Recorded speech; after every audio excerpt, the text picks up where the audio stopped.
Ya, selamat siang. Ini bersama Pastor. Pada kesempatan ini kita akan bincang-bincang mendengar pengalaman dari Pak Pemimpin Stasi Landas. Jadi hari ini hari Minggu, kami berkunjung ke Stasi Landas. Tadinya sudah ikut perayaan Ekaristi, merayakan perayaan Ekaristi. Jadi setelah itu kita mengisi waktu dengan bincang-bincang dengan Pak Pemimpin ya.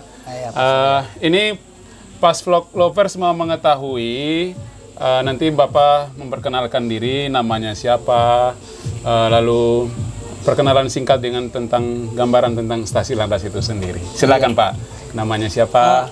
Baik, terima kasih para pastor yang saat ini bersama dengan, khususnya saya secara pribadi sangat kagum, luar biasa semangat pastor mengunjungi kami. Beginilah kampung kami yang daerah yang sempit, daerah yang sangat sulit terisolir, tetapi tetap semangat. Tetap semangat, Pastor. Itu yang penting, Pak. Tetap semangat, kami tetap bersemangat dan berterima kasih mungkin kehadiran Pastor bersama rekan-rekan yang saat ini bisa mengunjungi instansi kami. Sangat bersyukur dan berterima kasih. Inilah gaya, sikap, dan tingkah laku dari kami semua umat sangat di instansi Landas, sangat mendukung sekali dalam kebijakan-kebijakan dari paroki. Apapun itu berkaitan dengan istilah tadi budaya kedepannya secara kerohanian, iman yang lebih memperkuatkan kami. Terima kasih, Pastor. Sebelum kita berbicara lebih jauh, nanti Pak Pemimpin boleh memperkenalkan nama. Ya, nama lengkapnya siapa, Pak? Nama lengkapnya Acan Paulus. Acan Paulus. Biasa dipanggil sehari-hari, Pak? Kalau dipanggil sehari, Siku. Jauh meleset sekali. Oh, gitu. Jadi bukan Paulus ya? Bukan Paulus. Meskipun beberapa hari kemarin kita sudah mendengar kisah pertobatan Paulus dari yang sebelumnya Saulus menjadi Paulus. Nah, sekarang kita berbicara dengan Pak Pemimpin umat, namanya Acan Paulus, tetapi dipanggil Pak Siku. Iya. Pak, ini kita mau mendengar bagaimana gambaran situasi umat di Stasi Landas. Jadi berapa keluarga di Stasi Landas ini sendiri? Baik, terima kasih Pastor. Kami di instansi Landas berjumlah 42 kakak. 42 kakak. Yaitu dalam perhitungan berapa tahun sebelumnya kami istilahnya udah merangkul bersama untuk membentuk suatu tempat ibadah tadi. Atau gereja. Tadi. Karena kami melihat gereja kami yang lama itu banyak sekali kekurangannya, sehingga kami peduli sekali bahwa itu harus kami bersama-sama membangun, berbahu bersama. Meskipun dalam keadaan yang terbatas, kami banyak sedikit tekanan dari ibaratnya namanya kita ngurus orang banyak ini, istilahnya tentu ada pro dan kontranya dalam suatu membangun suatu tempat tadi. Tetapi kami tetap semangat untuk itu, selalu percaya diri. Mudah-mudahan kedepannya lebih bagus lagi, lebih kompak lagi untuk membangun iman umat di Stasi Landas ini. Iya, Pastor ya. Tadi kan kita sudah menggunakan gedung gereja yang baru, meskipun memang gedung gerejanya yang belum diberkati, belum diresmikan itu artinya. Tetapi tidak mengurangi juga rasa semangat kebersamaan dari umat di Stasi Landas ini sendiri. Nah, bagaimana upaya atau cara-cara sehingga bisa berdirinya gereja Stasi Landas ini sendiri? Artinya memang pertama-tama memang harus ada kekompakan semangat nih. Pastor ingin mengetahui dari 42 kakak yang ada di Stasi Landas ini, berapa swadaya umat untuk mendirikan gedung gereja itu? Iya. Kalau untuk data realnya, awal mulanya kami mungkin pupuk per kakak itu berkisar antara 300.000 rupiah. Oh iya, jadi 300.000 per kepala keluarga. Kepala keluarga. Iya, jadi sehingga sampai dengan saat ini tadi kita sudah melihat gereja yang yang luar biasa bagus artinya. Nah, dari gedung gereja artinya kita tidak lagi mengalami suatu kekhawatiran karena gereja yang baru ini sudah dibangun dengan bagus.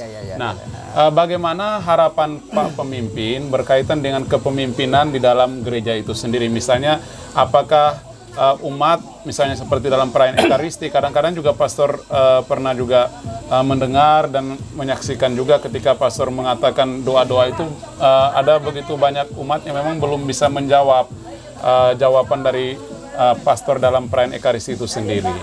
Nah, itu kira-kira apa yang menjadi halangannya, Pak? Jadi kami akui dengan keadaan dan kemampuan kami yang sangat terbatas. Tetapi tidak menutupi semangat kami untuk terus belajar berdoa. Dan berdoa, mengetahui tentang itu bersama. Meskipun kami banyak kekurangan, tetapi harapan saya pribadi dan juga masyarakat di sini, juga umat di sini sangat yakin dan percaya diri bahwa kedepannya kami akan belajar bisa. Iya, ini yang terpenting. Jadi pas Flock Lovers semangat untuk mempersembahkan diri itu adalah suatu doa yang luar biasa, meskipun memang ada keterbatasan untuk dalam jawaban-jawaban yang kita dengar dalam pembagian dalam perayaan Ekaristi itu sendiri. Misalnya juga ada keterbatasan juga, misalnya untuk memilih lagu, karena memang tidak semua juga bisa bernyanyi. Ini semua memang pertama dan terutama memang keterbatasan tenaga pelayan pastoral. Jadi karena di paroki kita hanya 2 pastor dan juga 1 bruder. Jadi sementara kita harus melayani 49 stasi dengan sekian ribu banyak umat. Jadi dari situ sehingga kita mengalami banyak keterbatasan. Tapi dari semua keterbatasan itu tidak mengurangi kita untuk semangat untuk beribadah dan untuk sembahyang, untuk memeriahkan atau untuk merayakan perayaan Ekaristi atau sembahyang atau ibarat-ibarat sabda yang kita akan ikuti. Nah, bagaimana pengalaman pemimpin Bapak sebagai pemimpin umat dalam mengurus umat, dalam memberikan pelayanan pelayanan secara khusus di stasi ini, di gereja itu?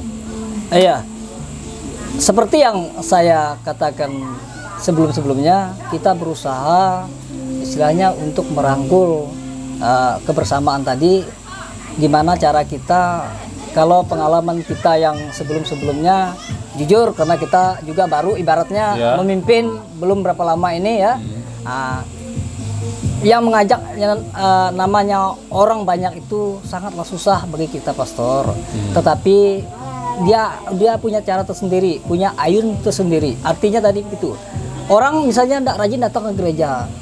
Kalau saya secara pribadi yang membawakan doa itu, saya tidak pernah menghitung orang. Artinya saya tidak pernah mengumumkan orang kamu tidak harus banyak, harus itu kamu, baru boleh sembahyang. Kamu tidak pernah sembahyang, kamu tidak bisa lagi datang ke gereja. Tapi saya sendiri mengalami hal itu, gimana pendekatnya kita itu melalui secara Tuhan tadi, orang ini bisa bersama dengan kita, duduk bersama, semangat dengan kita, dengan cara kita itu tadi saling sharing sajalah, saling dekat sajalah orang itu, ibaratnya umat kita itu supaya dia lebih giat dan semangat mau mengikuti dan bersama dengan kita semua. Bagaimana pengalaman Bapak misalnya udah berusaha untuk mengundang umat yang supaya lebih bersemangat ikut ke gereja, berdoa bersama gitu kan, tetapi ketika Bapak bersemangat untuk mengajak mereka, ada juga kan Bapak menemukan juga ada begitu banyak yang tidak mau, memang yang bertolak belakang gitu. Betul, betul. Bagaimana perasaan Bapak? Jujur, saya katakan sekali lagi, secara pribadi memang ada agak tertekan kita, ibaratnya kita mengajakkan orang, padahal kita ngajak ini bukan untuk kepentingan pribadi dan sendiri kita. Apalagi pemimpin umatnya kan tidak ada gajinya, Pak. Iya, betul. Tapi percaya saja bahwa upahmu besar di surga. Itu ini yang terpenting, bahwa pelayanan apapun kita meskipun tidak digaji secara rupiah gitu, tetapi percaya dan yakin bahwa upah kita besar di surga, diberikan oleh Tuhan asalkan kita melayani dengan setulus hati. Amin. Jadi seperti itu. Pas Flock Lovers, pada kesempatan ini kita memang berbincang-bincang, sengaja kita bincang-bincang dengan Pak Pemimpin untuk mengetahui apa yang menjadi harapan pemimpin terhadap kehidupan menggereja di Stasi Landas ini. Untuk diketahui bahwa jarak tempuh dari pusat paroki yang ada di Rawak ini ke Stasi Landas ini kurang lebih 1 jam ya. 1 jam dari 1 jam menggunakan kira motor. itu, ya. Tapi dengan beberapa tempat yang sangat ekstrim tadi ya di dekat-dekat kampung ini. Jadi lumayan menguji nyali gitu ya. Tetapi meskipun dengan situasi seperti itu artinya kita tetap semangat untuk melayani. Karena pelayanan itu adalah sesuatu yang luar biasa yang kita persembahkan kepada Tuhan. Jadi terima kasih Pak Pemimpin, terima kasih banyak. Semoga dengan pelayanan yang luar biasa, ketulusan Bapak dalam memimpin dan melayani umat di Stasi Landas ini, Tuhan senantiasa memberkati dan juga memberkati juga Pastor Lovers yang menyaksikan ini. Semoga ini juga menjadi panggilan bagi kita sendiri untuk lebih mendekatkan diri kepada Tuhan meskipun dengan selalu berhadapan dengan keterbatasan sana sini, tetapi itu semua tidak mengurangi rasa semangat kita untuk mendekatkan diri kita ke dalam kasih Tuhan. Sekian bincang-bincang kami, selamat siang dan Tuhan memberkati. Amin.